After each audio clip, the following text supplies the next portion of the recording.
Everyone, hope you're all well. Remember the title, what happens behind the scenes when you actually have a business? We're down at Honky Tonk now getting ready for singles. We've got our very first dating event this evening, ladies and gents. Oh, okay. Hey, if you're in Plymouth, you can't come down, but you've got to register. Yeah, good. Yeah, so normally we wouldn't be here. We'd be at home, but had to have a shift swap because we're covering member of staff. So, and if you hear the sizzling, that's cooking going on back now. Well, hopefully the speakers are working. But listen, behind the scenes, it's crazy. People don't understand what happens behind the scenes. The good, the bad, the ugly. Don't worry about that. Yeah. The good, the bad, the ugly. People don't understand what's down there. The long hours. And the moment you start to employ someone, it's not about you. It's down to us now because we've got other families to look after. We've got somebody working for us. It's down to us. And sometimes we have to rob Peter to pay Paul, take it out of our own pocket, make sure our staff are paid. That's the thing what people don't forget. You can't put an IOU in a staff wage packet. They have to get paid. Yeah. So and then the downside of things is, I mean, I don't know if some of you has followed us through the Honky Tonk business, and you saw in tears when we was all boarded up here. That's the things that people don't, things that happen to you out of your control. I think that is one of the most frustrating aspects of a business when you don't own the building. So we rent off Sutton Harbour, but when there is a building or there's things that are happening outside of your control that impact massively on your business. And it did impact on us. At the time it did, and it continues. It is now going up. We're going up, so it's all good. But the stress, and we did have to make some decisions during that time based on our relationship. True. So not to add that stress, not to bring that stress into the home because we're a very strong couple, but we work a lot together. So we did have to sit down and just think, okay, so the decisions we're going to be making at ABC point in time, what is the impact going to be on our relationship? To dictate a few decisions. And sometimes it's being humble enough to go and get help, because in too many times in businesses we don't go and get help, we don't ask. And especially, I would say my men, we've got ego. We've got egos that we don't go and ask for help. I had to ask for help. I had to ask for the right direction. Am I doing this right? And when we realise, especially from our accountants, that it's nearly 40% of our turnover is going towards staff wages. That's a no-no in business. It should be 20%. So you need the turnover to go. If it means we've got to come back on the shop floor. And we touched on that yesterday, didn't we? Yeah. That some of the decisions we made as we were learning as well. This is our first time together, my very first time being in business. That some decisions are hard, but for the sake of the business, you have to make those decisions. But at the time, we did want to keep our staff on at the level that we had them, and now we're a very, very small team, and we realised that actually we didn't need it. We didn't need it in the first place anyway. We didn't need that big team. But what you can sort of put out in conclusion is that sometimes we have to take that advice. Sometimes we have to take a back foot, and I think COVID did us good because it gave us a 20,000 foot overview of what we was doing, and what sometimes we understood our roles. Zoe's very good at back of office. She's better than me up front.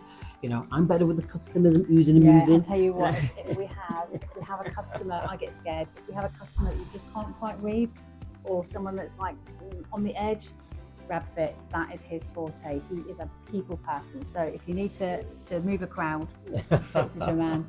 Probably got a shotgun or a bottle of wine to give them. But listen, it's important from your point of view when you're thinking of a business. And remember what we said before, this is about learning the strategy of why you want to get out as you're moving, because you're going into business for a reason. And if you're going to make it let's say for instance, you've got a corporate job, you're earning 50 grand a year. Why would you want to come into a business that gives you just that and no more? You might as well keep working for someone. I can understand working for yourself, you'll have the autonomy to do things for yourself, but it is about that added lifestyle of what you want and where you're going to. Now, as we're going through this series, we're going to show you why we diversify in a lot of things that we do. I mean, Honky Tonk is here now. I wish I could turn the camera around and show you what we're doing outside because it's going in the right direction. But just we understood what's behind the scenes. It's stress. And now we're going to have a gentleman on further down, a colleague of mine called David Ives. Beautiful man, beautiful family. And he's going to talk about why he came out of catering when it nearly killed him. He was in a coma. I'm going to spoil the story, but looking from how he did and why he had that secondary income to get him out of that so-called clause.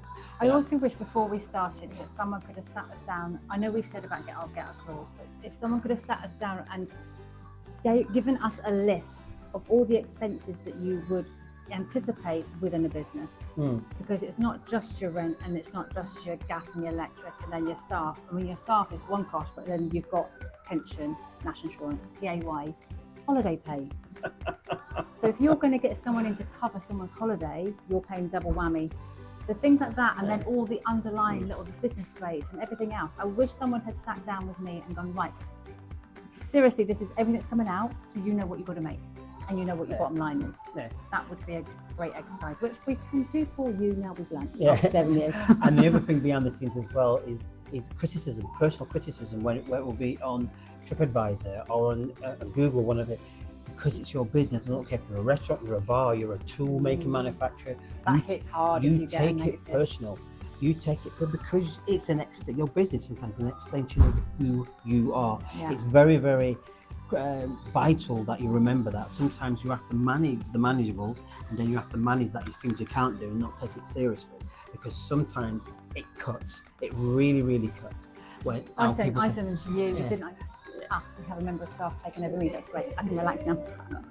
I think, and obviously we get a lot of good feedback, but the occasional, we're not going to be right all the time, but that occasional one, I will react. So I've decided not to respond, and Fitz is very good at diplomatically taking out the emotion.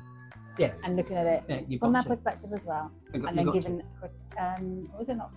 Critique. There is another word. Yeah, professional critique. Anyway, yeah. But the other thing what you got to also realize is as well is it's a bit like when you make a comment. It's a bit like when you're serving something. If you know it's right, if you know your brand's right, you have to stand behind your brand and stand behind your decisions, because you ain't going to please everyone, and you can't please everyone. We did this morning. So we went to another independent this morning for our breakfast, and there are several independents here in Plymouth that absolutely know their brand. They have stuck strong, they know what they do. And I did say to Fitz, I said, do we know, it's been 7 years, are we strong enough? Do we know our brand, or do we keep diversifying? And I think you hit it on the nail on the head. We try and accommodate so many people. And someone says, oh, that would be lovely to have on there, or get that drink, or do that style of food. And instead of really absolutely be very strong in what your core brand is and stick to it. It's because you can dilute yourself by trying to please too many people. And we don't want to build a picture of doom and gloom, but what we want to build up is to where we're going and to what we're doing. And the aim is that we can do that, and we can give someone a helping hand and bring them forward with us, especially that get out clause. And this is when we start talking about what tomorrow's is. Tomorrow's is very, very interesting, very, very interesting, because it shows why a lot of businesses, and if you were to do a survey around the town, I would say I would put money in the pot that a good 60-65% plus have a secondary income business-wise. They've got a secondary business, a third business, maybe not in the same genre, because they're smart. They understand. For us to make the lifestyle that we want in one place, I'm not saying it's impossible. I'm saying it's going to be very, very hard. Because especially in catering, you think about rent, mortgage, you think about loans, you think about produce, you think about it's an added on. Long hours. But people don't realise that, and it's a shame they don't realise it because they don't go and ask the questions. Remember what I said yesterday about when I was working for a company, Matthew Clark, and the majority of people coming into this trade were ex-squaddies who had come out with a chunk of money and they're coming out. This isn't that way. Ask the question, see if it's for you, and push it that way. Because there's fun. We have fun, but there's strains behind what we do, because everybody's good at giving their opinions, and especially those who've never been in our shoes or never been in business. That's why when it comes to business, we go to the people around the town that we've forged a relationship with, and we speak, we get advice.